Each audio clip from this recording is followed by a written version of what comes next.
Arda con fuego para Dios es el tema final de este mes de enero, cuando hemos estado hablando sobre juntando las brasas. Arda con fuego para Dios. En Levíticos capítulo 6, versículo 13, hemos leído en varias ocasiones durante este mes de enero que el fuego arderá continuamente en el altar, no se apagará. Ese ha sido, diríamos, el versículo clave durante todo este mes. Hemos estado hablando sobre el fuego, cómo el fuego de Dios debe arder continuamente. John Wesley, uno de los predicadores de los avivamientos en los años pasados, escribió o dijo algo: arda con fuego para Dios y deje que la gente venga y lo vea arder. Lo voy a repetir: arda con fuego para Dios y deja que la gente venga y lo vea arder. John Wesley es uno de los predicadores de los avivamientos que se han experimentado en años pasados. Bueno, en el siglo XVII, XVIII, XIX se experimentaron muchos avivamientos en Estados Unidos, en Europa y en otras partes del mundo, África también, la China aún. Y John Wesley fue uno de estos hombres que Dios usó para provocar un avivamiento en Inglaterra y en otras partes de Estados Unidos, haciendo que la gente, los creyentes, volvieran de regreso a Dios, porque algo había pasado. Se había enfriado en ellos su pasión para Dios, se había enfriado en ellos su deseo de amar a Dios, de vivir para Dios, de conocerlo a Él. Así que hoy, hablando sobre arda con fuego para Dios, quiero repasar rápido y mencionar que el fuego lo inicia Dios. Eso es algo que hemos dejado establecido. Pero también hemos establecido que es nuestra responsabilidad mantenerlo encendido. No es que Dios tiene que avivar el fuego. Pablo le dijo a Timoteo: aviva el fuego del don de Dios en tu vida. No le dijo: ora que Dios mantenga avivado el fuego en ti. No, aviva el fuego dentro de ti. Al avivar el fuego de Dios, al juntarnos con otras brasas, que son brasas vivas también, ocurre algo. Incrementamos el calor, incrementamos la luz, incrementamos el poder y el impacto del fuego que Dios puso en nuestros corazones en el momento que nos rendimos a Él. Y durante este tiempo hemos aprendido sobre muchos principios acerca del fuego de Dios, de cómo las brasas funcionan, de cómo el altar tiene algo que ver de manera tan significativa, porque es en el altar donde solamente las brasas tienen propósito al ser consumidas por el fuego de Dios. Hablamos sobre cómo mantener encendido el fuego de Dios. Hemos aprendido que es importante, es vital en nuestra vida personal y en nuestra vida corporativa o como vida congregacional. Es vital mantener encendido el fuego de Dios. Pero hoy, en el cierre de este énfasis, quiero hablarles sobre la importancia de cuidarnos de algo que se llama la decadencia espiritual. La decadencia espiritual quiere apagar el fuego que Dios puso en nosotros. Y hoy quiero precisamente compartirles sobre las advertencias que Dios nos da. Esas advertencias que nos alertan sobre el peligro de aquello que podría debilitarnos o destruirnos espiritualmente. Y el impacto de esa decadencia espiritual que puede afectar nuestra vida personal, nuestra vida congregacional, el impacto es de manera individual y de manera congregacional. Muchas veces nosotros los creyentes no advertimos, no nos damos cuenta que hay potestades espirituales que intentan carcomer, que intentan destruir, que intentan corromper nuestra relación personal y nuestra relación espiritual con Dios. Hay potestades. El apóstol Pablo dice que nuestra lucha no es contra carne ni sangre, es contra principados, es contra potestades espirituales en las regiones celestes. Y cuando habla de las regiones celestes, no quiere decir que los demonios o estas potestades espirituales demoníacas están en el cielo donde Dios habita. Las regiones celestes es lo que nosotros vemos. Si salimos aquí hoy ahí al patio y vemos hacia el cielo, son las regiones celestes, es el área que nosotros vemos, pero ese no es el cielo de Dios. El cielo de Dios está más arriba. Pero bueno, no se trata de eso que quiero hablar ese día. Lo que quiero decir que esas regiones, en las regiones celestes se mueven estas potestades espirituales, y muchas de estas potestades espirituales están asignadas para diferentes propósitos, especialmente contra el pecador, pero también contra los creyentes. Es cierto que el diablo no puede endemoniarnos, un creyente no puede estar endemoniado, un creyente sí puede ser influenciado por el diablo, y un ejemplo encontramos en el libro de Hechos, cuando Ananías y Zafira le mintieron al Espíritu Santo, y Pedro le dice: ¿por qué permitieron que Satanás los tentara y quisieran engañar al Espíritu Santo? Pero hay potestades espirituales que están asignadas a regiones, a países, a comunidades, a ciudades, para afectar de manera drástica y de manera particular en diferentes formas, con divorcios, con abortos, con suicidios, y un sinnúmero con corrupción, y un sinnúmero de cosas que ocurren en diferentes facetas de la vida de una nación, de una sociedad. Y las iglesias locales también no están eximidas, somos objetivo de ellos. Con esto no quiero decirles que vamos a salir de aquí con miedo porque el diablo nos anda siguiendo. No, a nosotros nos sigue el bien y la misericordia del Señor todos los días de nuestra vida. Es lo que dice la palabra de Dios. Pero no podemos ignorar las maquinaciones de Satanás, también dice la palabra de Dios. No podemos ignorar que estamos en medio de una guerra espiritual. Y entonces hay potestades demoníacas que están, su propósito por parte del infierno es desalentar, desanimar a los creyentes, dividir las congregaciones, levantar murmuración entre los creyentes y poner a unos contra otros. Bueno, y el diablo se deleita al ver cómo el reino de Dios no avanza, porque los creyentes están en esa forma distraídos y atacándose unos a otros, problemas en los matrimonios, rebeldía con los hijos. Bueno, ocurren muchas cosas. Entonces hay potestades que muchas veces nosotros no nos damos cuenta o ignoramos eso, que hay potestades que han sido asignadas precisamente para tratar de carcomer, de destruir, interrumpir nuestra comunión con Dios, nuestra vida espiritual, nuestro acercamiento con Dios. Y hoy quiero hablarles precisamente sobre esas señales que muestran o revelan una decadencia espiritual en la vida de un creyente, en la vida de una congregación. Y el propósito de esa decadencia espiritual es precisamente apagar el fuego de Dios en nuestra vida. Pero ¿qué es una decadencia? Cuando hablamos de decadencia, nos referimos al proceso de deterioro o decaimiento, o una condición o periodo de declinación. Eso quiere decir sencillamente decadencia, el proceso de deterioro o decaimiento de una persona, de una congregación, en un matrimonio, en una familia, en una ciudad, en una comunidad, etc.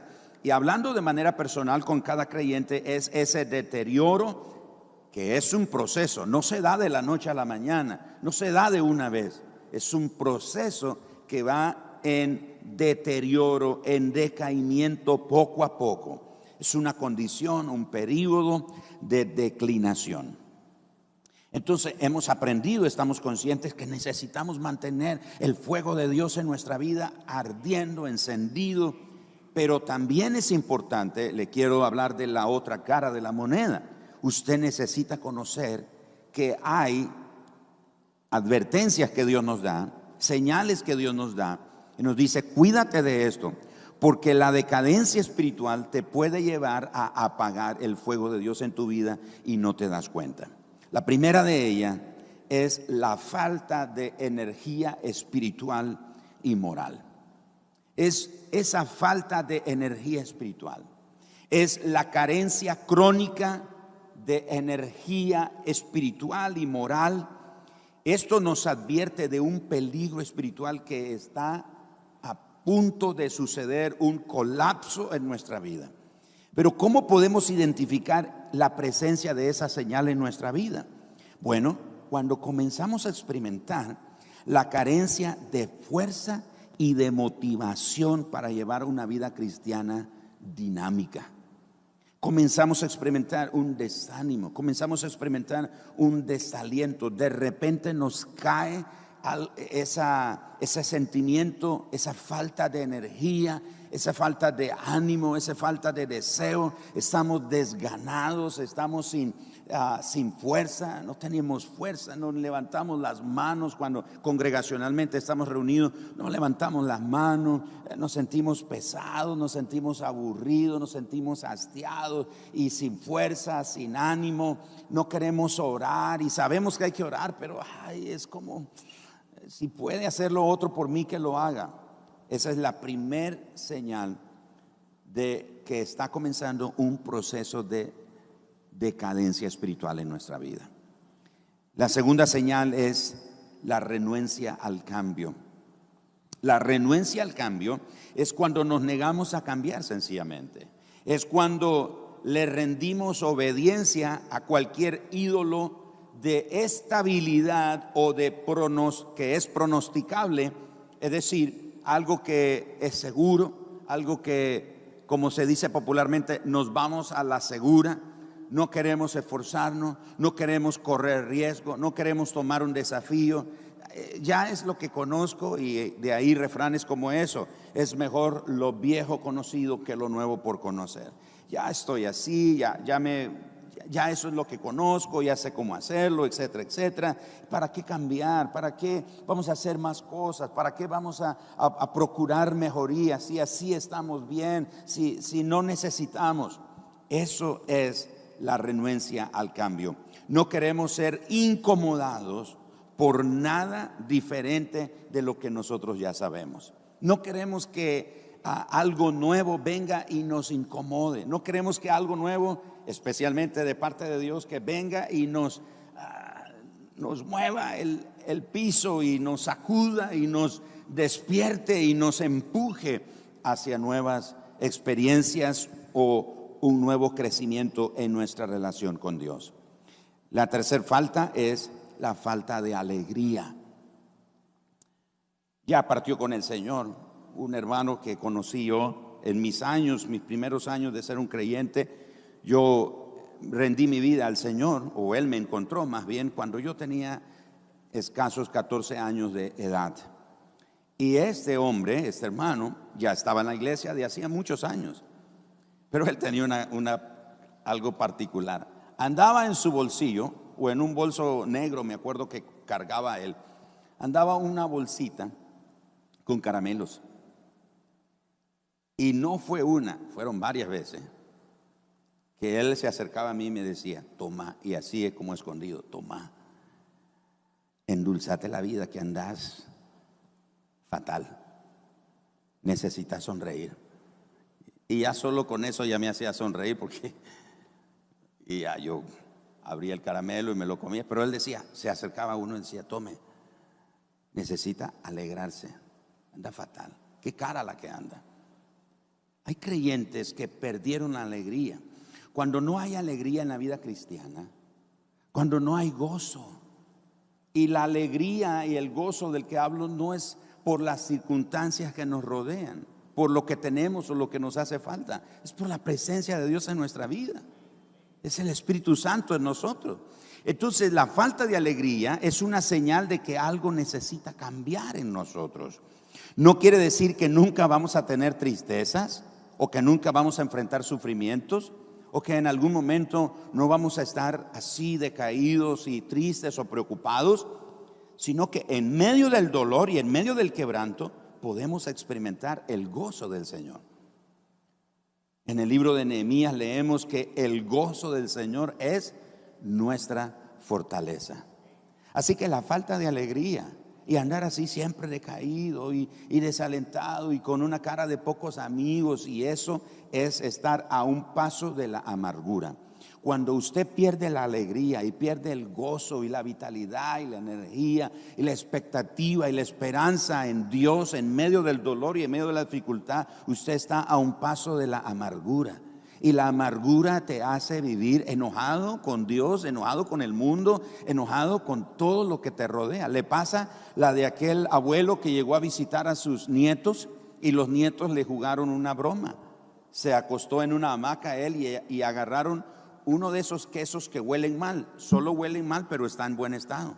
Se puede comer, pero es que el olor del queso es así. Y le untaron los bigotes con ese queso. El mal olor de ese queso despertó al abuelo. Se sienta en la hamaca y dice: qué feo huele esta cocina. Y se levanta y se va a la sala de estar de la casa y dice: qué feo huele aquí esta sala. Y se va a otra parte de la casa y dice lo mismo. Decide salirse al patio de la casa y sigue sintiendo el mal olor. Y él dice: qué feo huele el mundo. Esa es solo una expectativa. No es que el mundo huele mal, no es que el mundo está mal. Algo en nosotros está reflejando que no está bien nuestra relación con Dios. Necesitamos que Dios vuelva a traer ese gozo por su presencia en nuestra vida. Número 4, vivir con ansiedad y pánico. Esa es otra señal de una decadencia espiritual. Vivir con ansiedad y pánico. Los momentos de ansiedad y pánico pueden ser sentimientos constantes de que algo anda mal, de que algo malo está por ocurrir, de que no estamos seguros si vamos a sobrevivir, que no estamos seguros que las cosas no van a funcionar. Pero la persona que vive con ansiedad y pánico, no logra saber qué es exactamente. Solo siente que tiene esa ansiedad y ese miedo. Una de las cosas que hemos aprendido de la ansiedad es que la mayoría de las cosas que nos provocan ansiedad nunca van a suceder. Nunca. Solo están en nuestra mente, en nuestro corazón, atormentándonos, agobiándonos. Pero la ansiedad y el pánico de estas personas que están en un deterioro espiritual, ellos no saben qué es exactamente. Les quita la paz, perturba en ellos, en sus corazones, la paz de Dios. ¿Se acuerda que Jesús dijo en Juan capítulo 14? Crean en Dios y crean también en mí. No se turbe vuestro corazón. Esa palabra turbar es la idea como cuando usted llega a un arroyo en el campo y usted ve que el agua está corriendo cristalina, limpia, transparente. Pero usted llega y con su mano o con el pie comienza a remover el agua, la arena y las hojas, y en un momento aquella agua transparente se convirtió, se transformó en sucia, y hay hojas y hay basura. Eso es la idea de perturbar o conturbar. Y Jesús: no se dejen conturbar, no se agobian por eso. Así que la ansiedad y el pánico significa como una luz en el tablero de un automóvil indicándole al conductor que algo no está bien, que algo necesita prestarse atención. Vivir con ansiedad y pánico. Número 5, aceptar el pecado como normal. Y vean cómo esto es un proceso. Empezó con cosas sencillas, con cosas normales, pero poco a poco esa decadencia va declinando más, se va inclinando hacia un deterioro más profundo. Así que esta otra señal es aceptar el pecado como normal. La decadencia se afirma cuando el creyente piensa: bien, es obvio que no puedo superar este vicio o este pecado, ya que me he puesto esta pesada carga de culpabilidad sobre los hombros, dice, simplemente lo voy a esquivar. Cuando llegue la tentación, cederé al pecado y luego me olvidaré de todo. Algunos cristianos han firmado un tratado de paz con sus pecados. Y el tratado de paz con sus pecados dice: ya que no puedo liberarme de ti, te permitiré entrar en mi casa. Te permitiré entrar en mi vida, pero deberás mantenerte en un nivel moderado y no incomodarme tanto. Eso es aceptar el pecado como normal. Bueno, es normal, todos lo hacen. Si todos somos pecadores, si no hay nadie santo, si todos fallamos, si todos tenemos imperfecciones. Es cierto, esa es la naturaleza nuestra de pecado. Pero también es cierto que si somos creyentes, si somos hijos de Dios, la gracia de Dios opera en nuestra vida y la gracia de Dios es poderosa para ayudarnos a mantenernos en la victoria que Cristo nos dio en la cruz. Así que aceptar el pecado como normal, esa es una señal de que algo definitivamente anda mal en nuestra vida. Es como, ¿cómo le digo? Tolerar, aceptar, hacer ese tratado, firmar ese pacto de paz con el pecado. Te voy a dejar, pero no me molestes, no me incomodes tanto. Y si peco, yo después me olvido de todo, como que nada pasó. Eso es un peligro muy grande en la vida de muchos creyentes, porque no nos damos cuenta que estamos engañados. No tenemos idea de la clase de pacto o acuerdo que hemos hecho con el pecado. Cuando permitimos a cualquier tipo de pecado fijar residencia permanente en nuestra vida, en nuestros hogares, entonces comienza una destrucción y comienza un desastre en nuestra vida. Comienza un proceso de destrucción y de deterioro. Algunos de nuestros hogares, algunas de nuestras familias, algo no está funcionando. Y es cierto, culpamos al diablo y hay parte de razón en eso, porque el diablo, bueno, hace de las suyas, no podemos negar eso. Pero comenzó con nosotros, lo permitimos. Firmamos un acuerdo de paz con un pecado en nuestra vida, en nuestro hogar, y lo dejamos ahí tranquilo, que no nos incomodara tanto. Y aunque de vez en cuando viene y nos afecta, pero nos olvidamos y como que todo pasa, Señor, me perdonas, etcétera. Y no nos damos cuenta del peligro en el que estamos, porque el pecado está deteriorando el hogar, está deteriorando el matrimonio, está deteriorando la relación con los hijos. Y a veces uno piensa, no, los hijos están pequeños, ellos no saben nada. La Biblia dice que el Señor visita la maldad de los padres en la primera, la segunda, la tercera, la cuarta, una hasta la quinta generación. Pecados en nuestra vida como padres, como adultos, que toleramos, permitimos en nuestra vida. Y puede ser que no son pecados escandalosos como emborracharme o drogarme o adulterar o cosas por el estilo, pero orgullo, rencor, amargura, falta de perdón, dureza de corazón, son pecados iguales delante de Dios que se convierten en una trampa en nuestra vida que nos van apagando. Y a medida que se apaga el fuego de Dios en nuestra vida, obviamente nos alejamos de Él, nos retiramos del Señor. Hace muchos años leí una historia y la he contado de un hombre que vendía su casa.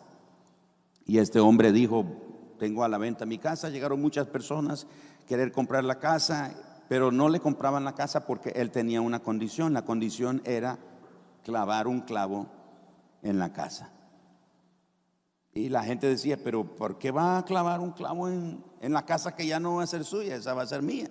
Dice, no, esa es la única condición, que yo le vendo mi casa. Hasta que alguien dijo, bueno, está bien, le compro la casa. Y él dijo, bueno, pero me deja clavar ese clavo en mi casa, en la casa. Y este nuevo dueño dijo, pues ¿qué más da? Le vendo la casa y clave su clavo. Un acuerdo de paz con el pecado. Un par de días después alguien golpea la puerta. El dueño nuevo de casa dice, ¿quién será? Nadie nos conoce, somos nuevos en la comunidad, etcétera. Abre la puerta, para sorpresa de él, es el que le había vendido la casa. Y sí, ¿qué hace aquí? Y si se acuerda que le dije que le vendía mi casa con una condición, y el hombre dijo, sí, que le dejara poner un clavo, sí. Pues vengo a visitar mi clavo. Quiero ver si mi clavo está ahí. El dueño de la casa, sorprendido, bueno, ¿qué más da? Pase a ver su clavo.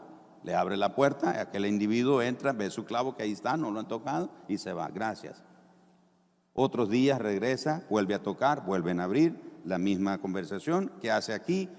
¿Te acuerdas que, sí, que me vendía la casa si lo dejaba poner un clavo? Sí, ok. Pues como es mi clavo, vengo a poner mi sombrero en mi clavo. ¿Ah? Bueno, ok, que pues qué más da, pase y ponga su sombrero. Otro día llegó en la misma condición, la misma historia, y dice, vengo a poner mi abrigo. Y eso nos pasa muchas veces a nosotros.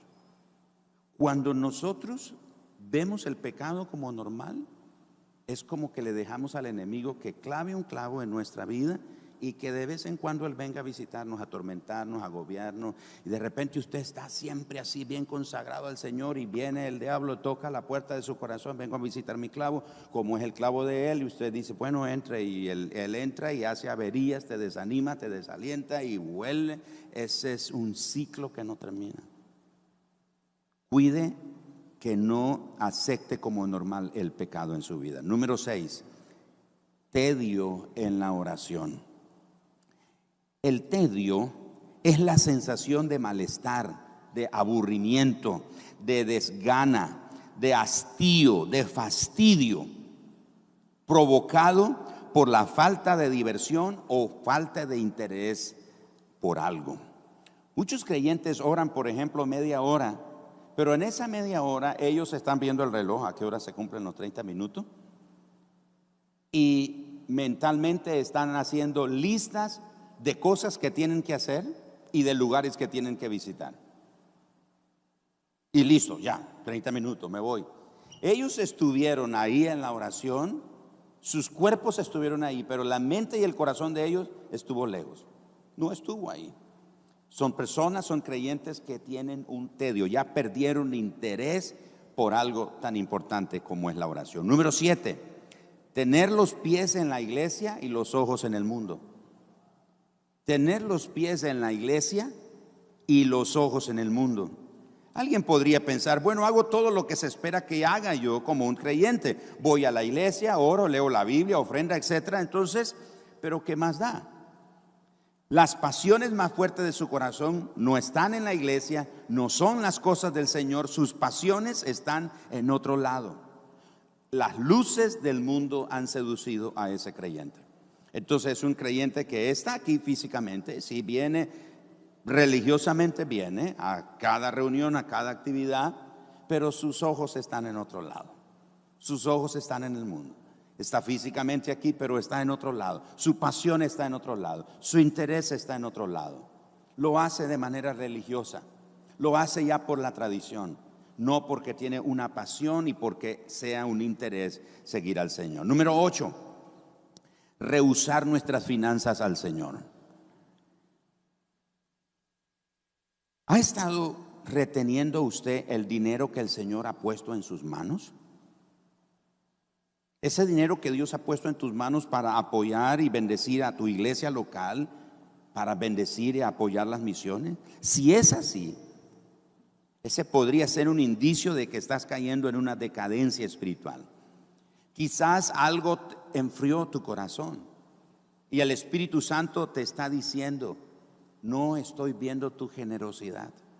No veo tu generosidad, tus ofrendas, tus diezmos, tus aportes, tu apoyo no son como antes. Porque hemos estado rehusando nuestras finanzas al Señor.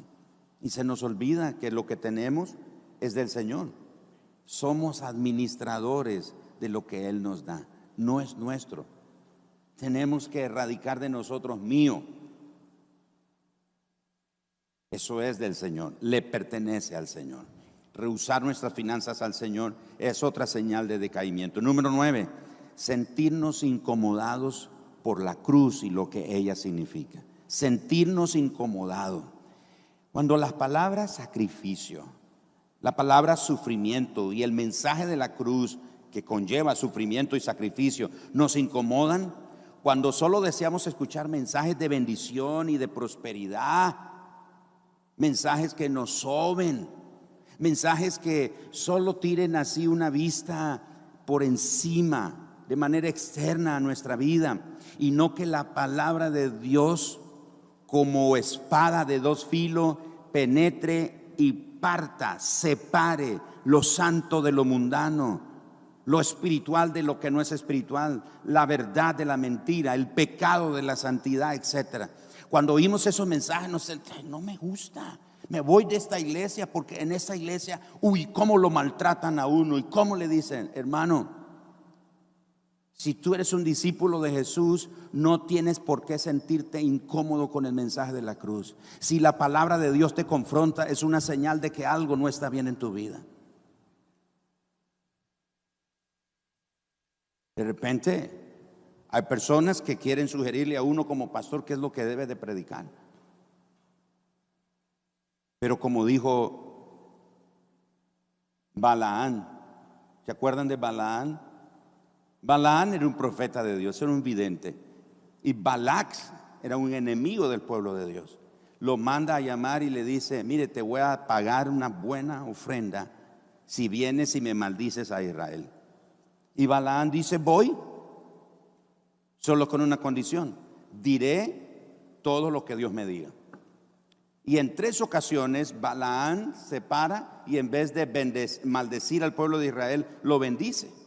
Y Balac se enoja y dice, ¿por qué estás bendiciendo al pueblo de Israel si te pagué para que maldigas a mi enemigo, no para que lo bendiga? Y Balaam dijo, bueno, yo te dije que la única condición era que yo iba a hablar lo que Dios me dijera.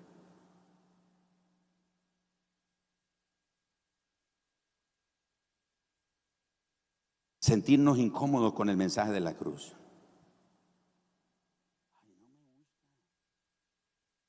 Me maltrata cuando habla de esa manera. Lo siento. Es la palabra de Dios. La palabra de Dios es viva y eficaz. Es penetrante, es cortante. Ella dice que es como martillo. ¿Y qué hace un martillo? Preguntémosle a un clavo. Pero ¿para qué le vamos a preguntar a un clavo? Preguntémosle a nuestro dedo gordo. Dice Dios que su palabra es como martillo que quebranta. Su palabra es como fuego que purifica. Su palabra es como espada. Pablo dice que usemos la espada del Espíritu, y la espada del Espíritu era esa espada de combate personal, era la machaira. Ayer en un retiro que teníamos con un grupo de hombres estábamos hablando de eso y hablando de la machaira. La usaban aquí y la machaira era más o menos de este tamaño, pero era de 2 filos, de manera que una espada normal entra y te hiere solamente, te lastima. La machaira tiene la capacidad de, como es de doble filo, de entrar, y cuando viene para afuera ella parte. O sea, donde entra esa espada, o sea, olvídese, se llamaba, como se dice popularmente.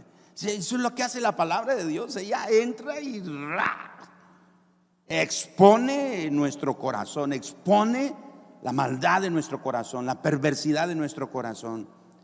Y de nosotros depende que reconozcamos, Señor, yo necesito un Salvador y tú eres ese Salvador. Qué malo, qué perverso soy, pero yo te necesito. Sentirnos incómodos por la cruz. Número 10, adicciones. Y le pido a los chicos que vayan subiendo. Número 10, adicciones. Las adicciones vienen en diferentes formas y tamaños. Pueden ser compras compulsivas, puede ser comer en exceso, pueden ser novelas sensacionalistas, pueden ser apuestas o juegos de azar, puede ser uso de sustancias ilegales, puede ser ambiciones egoístas y codicia por el dinero, puede ser pornografía o pecados sexuales, puede ser alcoholismo.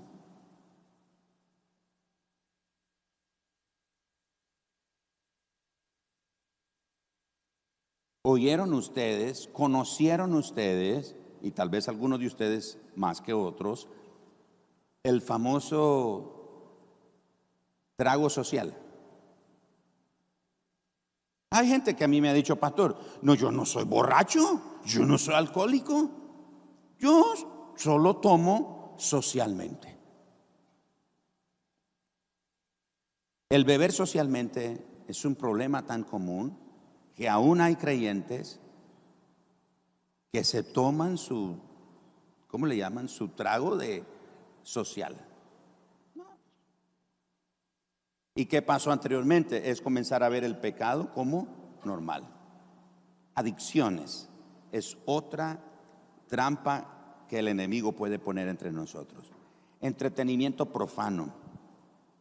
Esto tiene que ver, número 11, ¿verdad? Esto tiene que ver cuando somos indulgentes con entretenimientos que no glorifican a Dios. Hace años, mi esposa se va a acordar de esto. Nos invitaron al cine. ¿El pastor usted va al cine? Sí, voy al cine. Nos invitaron al cine a mi esposa y a mí con nuestros hijos. Mis hijos estaban más pequeñitos. Y entramos al cine a ver una película y pues obviamente no la habíamos visto nunca. Y estamos ahí en el cine y aquella película no era correcta. Y entonces mi esposo y yo dijimos, bueno, es hora de levantarnos. Nos levantamos. La persona que nos invitó dice apenada, perdón, yo no sabía, pastor, que esa película era así, tratando de convencernos quizás de que él no acostumbraba a ver esa película. Eso tiene que ver con el entretenimiento. Muchas veces podríamos estar ocupando nuestro tiempo en entretenimiento que no glorifica a Dios. Muchos creyentes pueden vivir vidas puras, excepto cuando se entretienen en privado. Es como si dijéramos, ahora tengo un permiso especial del Espíritu Santo para poner a un lado la pureza y por un momento dejar atrás mis principios cristianos.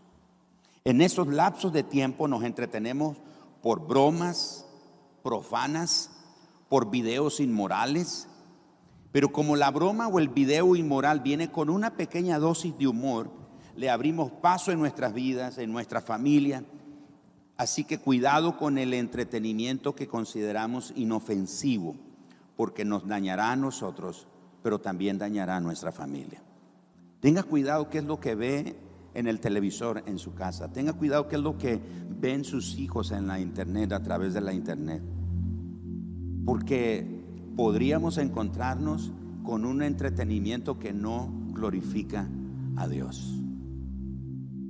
Ay, pastor, pero eso ya es radical, eso ya no, si uno se tiene que divertir. Pero hay entretenimiento sano, sí, hay entretenimiento sano. Pero el entretenimiento profano que no glorifica a Dios es una señal de que nuestra conciencia se está endureciendo, porque ya no sentimos la convicción que el Espíritu Santo nos dice: levántese, cambie el canal, apague eso, salga de aquí, retírese de aquí. Creyentes que están alrededor de amigos que son buenos para contar esos chistes de doble sentido, y el hermano ahí todas las vocales, riéndose y compartiendo. Qué divertido este compañero, qué chistes los que cuenta. Tengamos cuidado. Finalmente, la pasividad y la indiferencia. Esa es otra señal de una decadencia espiritual. La pasividad es tener una actitud indiferente ante todo, al punto que la persona piensa que no le interesa nada. Es un entumecimiento emocional, algo que ocurre con sus emociones. Debemos permitir que el Espíritu Santo toque la fibra más profunda de nuestra vida, de nuestro corazón. Por ejemplo, algunos cristianos piensan: ni siquiera puedo sentir la presencia de Dios. No siento alegría, no siento tristeza, no puedo reír, no puedo llorar, no sé qué me pasa. Es sencillamente una pasividad, una indiferencia en nuestra vida. Nuestras emociones están en ese desorden. De ahí que no sentimos al Señor, no oímos su voz, sentimos que no nos habla, sentimos que no nos ayuda, etcétera, etcétera. No sentimos ni tristeza, ni alegría, no lloramos ni reímos. Algo no anda bien. Así que hemos aprendido que es importante mantener encendido el fuego. Pero también les quería dar estos puntos que nos ayudan a reconocer aquellas cosas que el enemigo quiere usar para apagar el fuego de Dios en su vida. Al terminar este tiempo de juntando las brasas, yo deseo de verdad que usted arda en el fuego de Dios. Arda con el fuego de Dios. Que tu hogar, tu familia, tu matrimonio, tu vida espiritual, tu área de ministerio, tu liderazgo, lo que haces, tu negocio, tu ocupación, en lo que te ves involucrado día a día, que arda con el fuego de Dios. Que la gente vea el fuego de Dios en tu vida. Como dijo John Wesley, arda con el fuego de Dios y llame que todos vengan a ver cómo arde, cómo está encendido por el fuego de Dios. Que el Señor nos ayude a mantener ese fuego encendido. Querido Padre, esta mañana llegamos a el cierre de este caminar durante este mes, y hemos estado apasionados y deseosos de pedirte que mantengas el fuego encendido en nosotros, Señor. Pero también nos das hoy señales, advertencias de aquellas cosas, de aquellas señales y aquellas prácticas que nos están llevando a una decadencia espiritual, cuyo fin, cuyo propósito es apagar el fuego tuyo en nosotros. Señor, que no ignoremos que hay potestades espirituales que están designadas para mantener al creyente así, hundido y sumergido ahí en ese dolor, en esa angustia, en una depresión, en un decaimiento, en un desgano, en un hastío espiritual, en una actitud de indiferencia, Señor. Y eso es terrible, porque el enemigo sabe que esas cosas es como un balde de agua que está apagando el fuego, Señor, esta mañana te pedimos, ayúdanos a identificar qué cosas el enemigo ha estado usando para querer apagar el fuego que tú has puesto un día en nuestro corazón, un fuego que viene de ti, Señor, ese fuego que nace de tu presencia, que lo enviaste sobre nosotros, Señor, pero que el enemigo muchas veces quiere que nosotros lo apaguemos con esas actitudes que son una señal, son una evidencia que hay un decaimiento, hay un deterioro, hay una decadencia espiritual, y estamos cayendo poco a poco y no nos damos cuenta. Por eso esta mañana, Señor, todos aquellos que identificamos algo en nuestra vida con lo que escuchamos esta mañana, clamamos a ti, te decimos: Señor, sálvanos, Señor, rescátanos, sácanos de ese lodo cenagoso, de ese pozo cenagoso, sácanos de ahí y pon nuestros pies sobre tierra firme, sobre roca firme, Señor, para mantenernos firmes, porque deseamos amarte a ti, queremos vivir para ti, queremos agradarte, no queremos ser solo religiosos, queremos ser creyentes con vidas transformadas, vidas tocadas, vidas llenas de Dios, que arden con el fuego de tu presencia. Señor, te pedimos que arda tu fuego en nuestro corazón, arda tu fuego en nuestro corazón, Señor.